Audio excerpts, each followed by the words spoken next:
So, Yeah, who are so you? What is the last gatekeeper? oh Dive in. no. My name is Germano Toussaint. I'm a composer, playwright, screenwriter, producer, and some other things. And I'm based in New York City. I'm also an arts administrator. So I'll get to that section of my presentation later because it does have a play in it. So I'm developing The Last Gatekeeper, which is an immersive, multi-sensory, black, queer musical theater experience set in a post-apocalyptic Afrofuturist world. So it's a lot of things. Mm. And it's based on or inspired by West African shaman Malidoma Some and his writings, or he and his wife both wrote about this concept of the gatekeeper. And the gatekeeper, from his perspective, was individuals who sort of navigated the physical and spiritual realms and Mhm. sort of managed the balance between those realms, but also helped people align with their purpose on earth. And Mm. do you mind if I read one of his quotes? No, please do. It sort of ties everything together for me, Do we need anyway. to advance to the next slide, or you Oh you no, have it in you front of can. you? This is fine, and I'll tell Okay. Scott. Scott, I'll tell you when to move on. Um, but this is from one of his writings. He says, "Every year, it feels like the number of years that this culture is entitled to live is getting smaller. So God only knows how close to the chasm this culture is. This constantly reiterated discomfort and hatred for the gay person is again another indication that every year we might as well be prepared for the apocalyptic moment when the stars start to fall to the earth." So he really believed that people that we identify as queer, same gender loving, trans manage these portals. And when the portals begin to close, there's no need for this earth because we have to communicate with the spirit realm. We are, in fact, incarnations of past spirits. We believe in reincarnation. So the musical is set in a post-apocalyptic Afrofuturist world in an ethnic enclave, which is filled with West Africans. And at this point in the beginning of the story, um, because of horrific natural disasters and global catastrophes and economic decline, the world is ruled by this totalitarian government called the administration.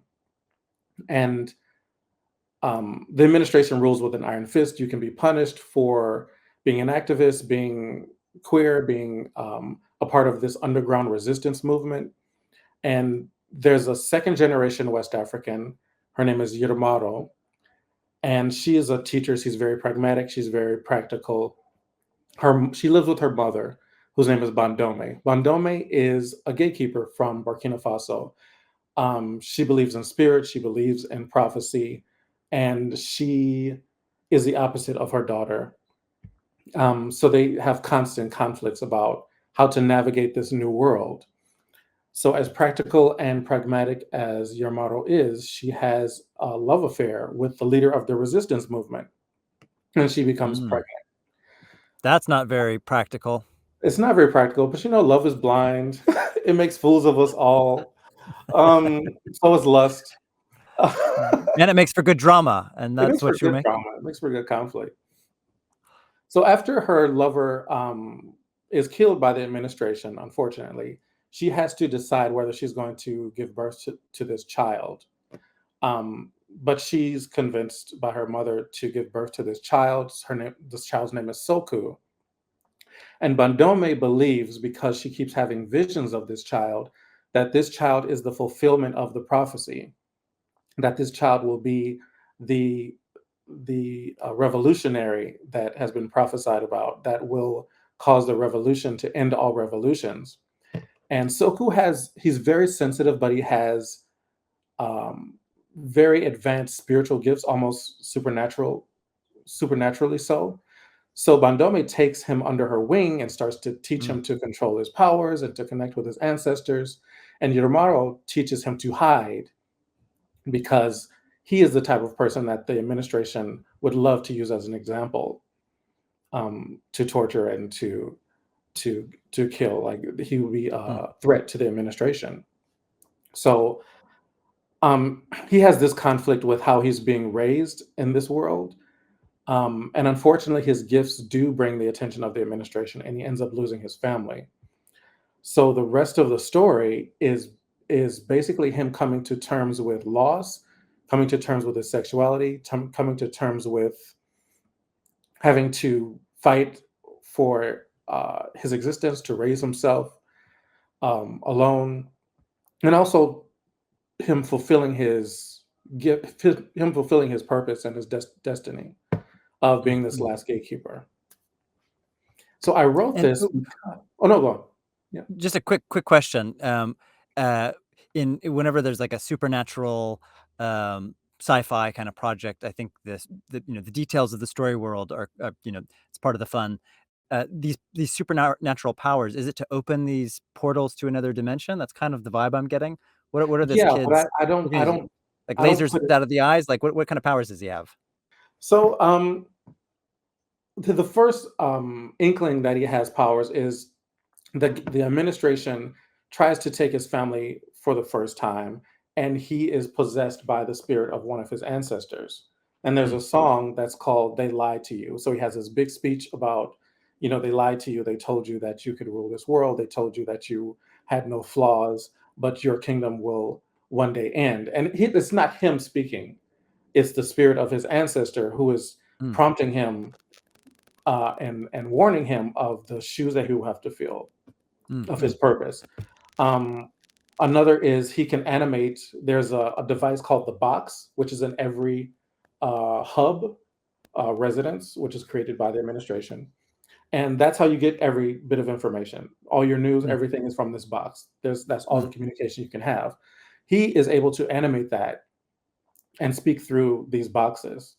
Oh, so he Um, can communicate to other people. It can become a yeah, two-way broadcast device where he can subvert yeah. the messages that the administration is sending out. It's a good power to Yeah, have. so I don't wanna give everything away, but he, has a rebirth, in a sense, because he after he loses everything and he does, fall in love with someone who is also attacked by the administration, he sort of has a mental break and just decides to go on the suicide mission and confront the administration and demand that all the prisoners be released, and he gets shot and Mm. transported to the ancestor realm, where he meets Bandome, who gives him sort of a summary of how he missed it, and reminds him that his purpose was to fulfill this prophecy, and sends him back with the activation of all of his powers.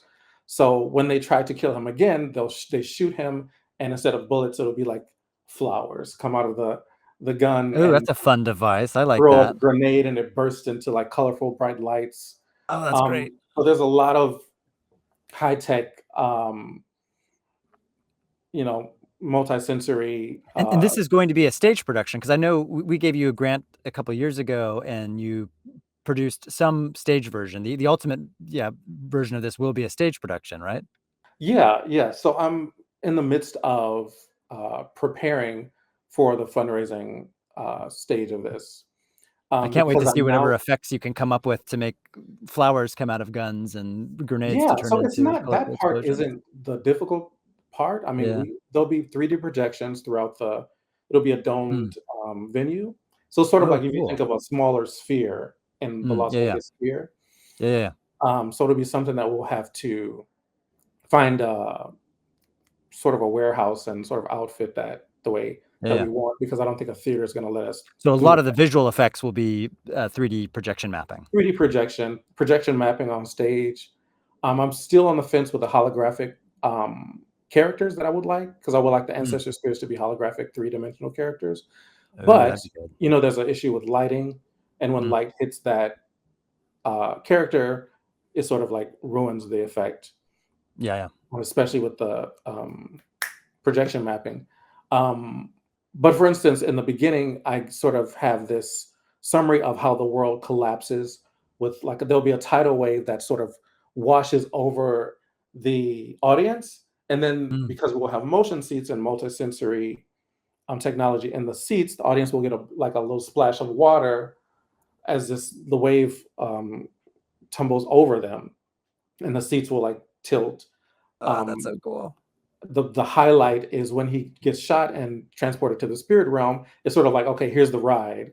So you're transported through space and time for a good 2 minutes, maybe. I don't know. That might be actually long, but the seats are moving, and you're like, you're on this ride, and then you Yeah, land in the spirit realm. Another idea that one of the companies that I'm talking to, um, is when people, it's called Technofex Products. They have a office in California and then one in Austria. But I pitched this idea of once you enter the theater, pay your ticket, you get on like a vehicle. And if you've ever been to Universal Studios or saw the Harry sure Potter have. ride, you Got feel super high immediately. and went to Universal Studios by myself for a whole day. It was a really great trip. You sound like a good time. But like that's the Like, thing. I'm You get high. sober now, but my favorite thing used to be to get super high and go to, like, the zoo by myself or with my wife, or go to, like, Universal Studios, by myself, but just super high. So it becomes kind of like a challenge too. It's like, just can you get through the experience and make it back to your car at the end without, like, getting arrested or, you know, tumbling off a ride? Yeah. Did the animals talk to you? They always My did. mom used to work Um, at the zoo, which I have a lot of stories about that. She would oh drive my her god. Cadillac through the places where people are walking. Not cool. Anyway, Don't let me so derail you. So I'm getting a much better picture. I like interjecting and asking more questions, yeah. just because for me it's really important. Really want to understand what's going on, and hopefully the audience gets a better sense of what you're building and making through those questions as well. So do we want to advance to the next slide? Have we covered the why? Yeah, no, I haven't covered the why, but, Oh, okay. for me, I wrote this, to celebrate the role of Black queer folks throughout the human evolution. Mhm.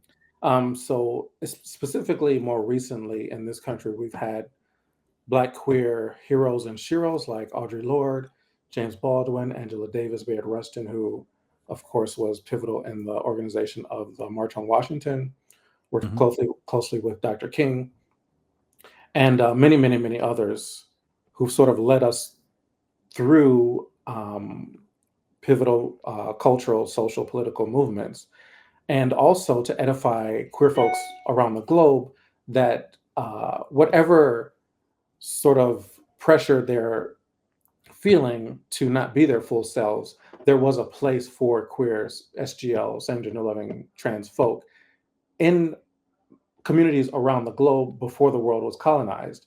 And in many cases, they were the leaders of those communities.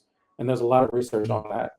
Um, but also to push theatrical boundaries, we're seeing a Mm, lot yeah. of XR immersive tech that are done well, and many that has not been done well. Um, but it's becoming more common for people to incorporate this type of technology in their art, and it's not really common to do it in musical theater. And I think it might may be the first. There was one in Italy, I know, next to normal in Europe, but it hasn't been done a lot. So I want to be at the forefront of this type of immersive technology and musical theater, and to create I, dialogue I about social justice movements. Yeah, I think, it's so hard to get people to get out of their house now and to pay for an experience. But, yeah, interestingly, I think that is like, experiences are, something that people are still willing to pay for. And it's, so I think theater in general is a really challenging category, but yeah, using this immersive tech, um, as sort of a trick to get people to come out and have this amazing experience that can open their minds to maybe things that they hadn't thought about before. It gives me a lot of confidence in terms of this being like a financially viable model that can have a successful run and make more money than it costs to put on. That I think is something to really lean into, which I love. yeah. And Scott, I think we have a video for you to play now from the project. So I If you think wouldn't I mind played throwing. this one. All right, Scott's pulling it up. Yeah, Video you can time. play without the sound. Are we gonna talk over the video then? Don't beat yourself up. It's okay. Here we go. Oh, the What are we second watching video. right now? So this is a presentation. Oh, you can play a little bit of this. You can probably fast forward to like 5 minutes in. Okay. Oh, so, we're getting a s th this is like a recording from the production that you put on? Yeah, well, this is one of them. So we've been doing these small sort of installations, playing with the tech. Um, this is playing with the projections with a live actor. There's like the first stage, Mm, and I mm. think it just went away. But Yeah, giant white cube. There we go, we're back. this is Walter Russell III. He is the youngest Grammy-winning actor in history. Um, Amazing. so What a yeah, so face. that's some of the ancestor I've a friend of spirits. mine, who I think is listening, Avram, he always talks about somebody having movie face. It's like a face that you just wanna see, and this kid's got that. He's got the moxie. He's got it.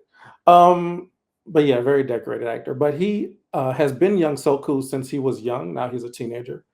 But we're playing with the 3D projections, so the spirits are coming in and out of his room. And then you can't see it very well because of the lighting. But Mm, mm, behind him is a scrim, and that is being projected. There's a 3D mm, spirit mm. being projected there. You can't really see it here. Yeah. But live, it looked really cool. Yeah, yeah. So we're thinking about different ways to have that maybe come from the floor so that he can walk around the spirit, or you can project on glass. There's different ways to do that. We're also speaking with some individuals at NYU because they have a course where they're teaching people about this immersive tech, and they have the motion seats. So one of those seats is $75,000. So it's like, okay, maybe find cheaper seats, There's cheaper seats. and maybe there's a VIP section where they get the, the motion seats, but we'll see how that goes. Have you looked at the Voyager tech? One of the creators in our community runs a company called Voyager, which is a chair that you can program, basically, 6 degrees of freedom, goes up, goes down, goes left, right. Oh, You get a lot cool. of that sort of, like, movie ride thing. Voyager Tech. I'll check them out. If you Yeah, can, check it out. yeah, if you come up with the name, I'll check I think it's called Positron is the company, and they make a chair called Voyager. cool, But cool. I'll hit you up, offline with that link. Yeah, and Scott, you can move to the next video. No problem. And then to give, Elliot a heads up, Elliot will be coming up, after this presentation at the half-hour mark. So I think his video's there. I saw him fade in and fade out. Yes, he is there. Okay, Hey, cool. Elliot. Keep going, though. Or no, Scott's pulling up the video. This is a great presentation. I mean, I've seen this project several times, and every time I learn new aspects of it, and I like it more, which is good. Sometimes the more I hear about a project, the more I'm like, okay, that doesn't quite map up to what I had in my head, and I like it less now. But Well, with this, that's I like good it more. because that's been the main critique from anyone that I've presented to. It's like, so I don't get it. Like, what? So the people are moving, but they don't. So I'm glad it's coming together. Oh my god, that's my Um, life. I mean, I've been building Artizen for 17 years, and for I most of know it, people I are was like, "I don't get it. around. I don't get it." But you gotta if you get it, that's the important thing, and you'll know eventually there'll be a way to explain it to other people. Alright, what are Yeah, we is there looking a at way to now? make this large screen or no? I mean, a full to fill the screen? Maybe not because yeah, it came from some online videos I got. So I was privileged to work with Musical Theater Factory and Culture Hub, and the people at Culture Hub are absolutely brilliant when it comes to this tech. Like they built their own small domes for projects. This Mm, is yeah, motion sensors on my friend Chad, who's an actor, and that's how we came up with the avatar for the ancestor spirit. You can see him moving there. mhm, mhm. And this is Musical Theater Factory facilitated this experiment, and Culture Hub has brought their experts in to. There's a little, yeah. That's the director, John Martin Green, filling in. I did not want to get in one of those suits because they're just really tight fitting. Um, but they're calibrating the actors, and then we're playing with light here and the 3D projections. Um, and just experimenting with how light plays on those projections, and then how the spirit can enter the space from nothing. and that's the portal. So I don't want to be too literal with the portals, but the spirit comes out of a portal. This is the portal between Mm. worlds. So he'll be in his dark room, and his grandmother has taught him how to interact with the spirits and to not be afraid. So he acknowledges the spirit, he invites the spirit in, and the spirit then tells him, "Hey, you are the fulfillment of this prophecy, and here are all the things that you will have to do. So prepare yourself." So it's really Cool. cool, and this was really expensive. So I really appreciative to Musical Theater Factory for Thank you, sort of Musical making this Theater happen Factory. because we can take this anywhere and present in any iteration of this. Like we could project onto walls through Scrim, have a 3D projection. So the next Amazing. stage is to experiment with the actual motion seats and sync them with the holographic projection. So maybe do like a 10-minute version of this All with right. a motion seat so people can experience the water, the heat, the wind for the storms, the natural Mm. disasters, tilting, of course, vibrations. Um, yeah, So you're thinking like Broadway ticket price, 150 $150? definitely. The Broadway ticket price. And someone pitched this to me the last meeting I had, that maybe there are motion seats for a certain price range, and Oh, yeah, then that could be a nice regular seats, upsell. yeah, regular seats for Yeah. everyone else. Yeah, I like that. Um, That makes One of sense. my goals was to not have to have people wear goggles. Okay. So this can be an immersive experience without you needing like 3D glasses or anything. No, I think that's yeah, anything with a big audience, you wanna yeah, you don't wanna do headset-based stuff. Yeah, yeah. Um, this is great. Any other slides in the presentation? No, that's it for me. I Oh, just man, what a think, cool project, and I think I mention this every time too. I have huge respect for people who, have the staying power to push a project forward over the long haul, and a big, technically complex project like this, it has a lot of complexity, it has a lot of expense, it's going to take time, and for me, I always feel really good about backing a creator like you, especially when they've already proven that they have the staying power to stick with it, over the long haul. It gives me confidence that whatever support and funding we give to you, you'll put to good use. You'll push that boulder a little further up the mountain. Um, again, and really encourage anyone who's watching to go buy an artifact from the last Gatekeeper. If you do, I will match that, and I'll probably extend it until Monday. So you've probably got between now and Monday. This is for the creators too. Like this is a good moment to yeah. reach out to your fans and supporters. If they're thinking about buying an artifact, do it now because it'll go further. Guillermo, thank you so much for showing up always with a positive energy and for making such a cool project. And big hug and a kiss to you. And we'll see you out in uh, the ether at one of our next presentations, I'm sure. Yes, yes. Thank you as well. All right. Bye, Guillermo. Germano. Big round of applause. Next, we